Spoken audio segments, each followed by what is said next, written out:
શ્રી ગણેશાય નમઃ. જય શ્રી કૃષ્ણ, જય માતાજી. સ્વાગત છે તમારું અમારી યુટ્યુબ ચેનલમાં. મિત્રો, આજના આ વિડીયોમાં આપણે જોઈશું સંકષ્ટી ચતુર્થી ક્યારે છે, તેના મહત્ત્વ વિશે, પૂજા વિધિ અને શુભ મુહૂર્ત વિશે જોઈશું. આપને જો આ વિડીયો પસંદ આવે તો વિડીયોને લાઈક કરજો, શેર કરજો અને આપ જો અમારી ચેનલ ઉપર નવા હો તો અમારી ચેનલને સબસ્ક્રાઈબ જરૂરથી કરજો, જેથી કરીને નવા વિડીયોની માહિતી આપ સુધી તુરંત જ પહોંચી શકે. ધન્યવાદ. મહિલાઓ આ વ્રત પોતાના બાળકોના લાંબા આયુષ્ય અને સુખી જીવન માટે કરે છે. દર મહિનાના કૃષ્ણ પક્ષની ચતુર્થી તિથિએ સંકષ્ટી ચતુર્થી ઉજવાય છે. આ દિવસે ભગવાન શ્રી ગણેશની પૂજા અને ઉપવાસ કરવાનું મહત્ત્વ છે. મહિલાઓ પણ આ વ્રત પોતાના બાળકોના સુખી જીવન અને લાંબા આયુષ્ય માટે કરે છે.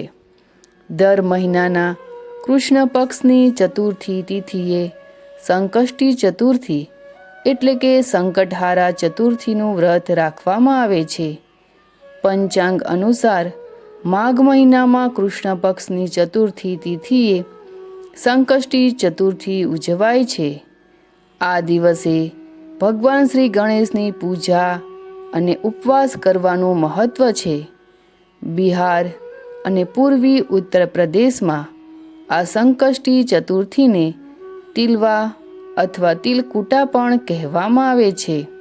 આ દિવસે નિર્જળા વ્રત રાખીને અને રાત્રે ચંદ્રને અર્ઘ્ય અર્પણ કરીને મહિલાઓ ઉપવાસ તોડે છે. તો મિત્રો, હવે આપણે જોઈશું સંકષ્ટી ચતુર્થીના શુભ મુહૂર્ત વિશે. માઘ મહિનાના કૃષ્ણ પક્ષની ચતુર્થી તિથિ પ્રારંભ થાય છે 17 જાન્યુઆરીએ સવારે લગભગ 4:06 કલાકે શરૂ થશે અને આ તિથિ સમાપ્ત થાય છે 18 જાન્યુઆરીના રોજ સવારે લગભગ 5:30 કલાકની આસપાસ. આપણે હંમેશા ઉદય તિથિ મુજબ ચતુર્થીની તિથિનું વ્રત કરીએ છીએ. તેથી સંકષ્ટી ચતુર્થીનું વ્રત 17 જાન્યુઆરી અને શુક્રવારના રોજ રાખવામાં આવશે. આ ચતુર્થીના દિવસે ચંદ્રની પૂજા કર્યા પછી જ આ વ્રત પૂર્ણ માનવામાં આવે છે. તેથી આ દિવસે ચંદ્રોદયનો સમય રાત્રે લગભગ 9:32 આસપાસ રહેશે. તમારા શહેર કે ગામમાં આ ચંદ્ર દર્શનનો સમય જુદો જુદો હોઈ શકે છે. હવે આપણે જોઈશું સંકષ્ટી ચતુર્થીનું મહત્ત્વ. સંકષ્ટી ચતુર્થીનું વ્રત વિઘ્નો દૂર કરનાર ભગવાન ગણપતિને સમર્પિત છે. આ દિવસે મહિલાઓ ઉપવાસ કરે છે અને તેમના બાળકોના લાંબા આયુષ્ય અને સફળ ભવિષ્ય માટે પ્રાર્થના કરે છે. સંકષ્ટી ચતુર્થીના દિવસે મહિલાઓ નિર્જળા વ્રત રાખે છે અને રાત્રે ચંદ્રોદય પછી ચંદ્રને અર્ઘ્ય અર્પણ કરવાથી જ આ વ્રત પૂર્ણ માનવામાં આવે છે. ચતુર્થીના દિવસે ચંદ્રને જોવાનું અને તેની પૂજા કરવાનું વિશેષ મહત્ત્વ રહેલું છે. આ દિવસે ભગવાન શ્રી ગણેશની પૂજામાં તલ અથવા મીઠાઈના લાડુ રાખો અને ચંદ્રને અર્ઘ્ય અર્પણ કર્યા પછી જ ઉપવાસ પૂર્ણ કરવો જોઈએ. હવે આપણે જોઈશું પૂજા વિધિ વિશે.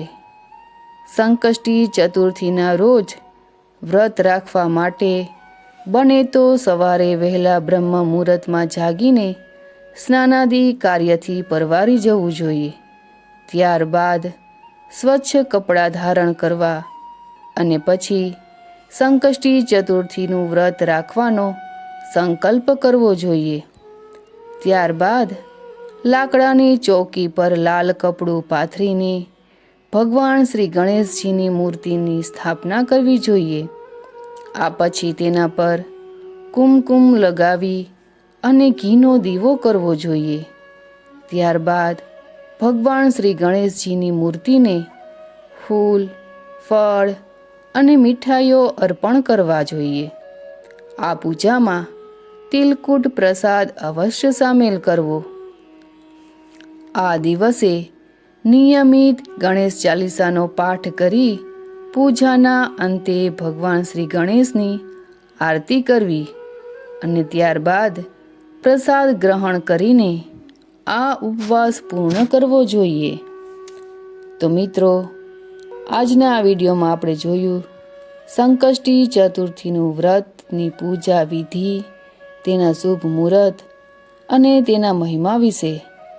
આપને આ વિડીયો કેવો લાગ્યો તે અમને કમેન્ટ બોક્સમાં અવશ્ય જણાવજો. અને આપને જો આ વિડીયો પસંદ આવે તો વિડીયોને એક લાઈક અને શેર જરૂરથી કરજો, જેથી કરીને અમને નવા વિડીયો બનાવવાની મોટિવેશન મળતું રહે. ફરી મળીશું એક નવા વિડીયોની સાથે. ત્યાં સુધી આપ સૌને મારા જય શ્રી કૃષ્ણ.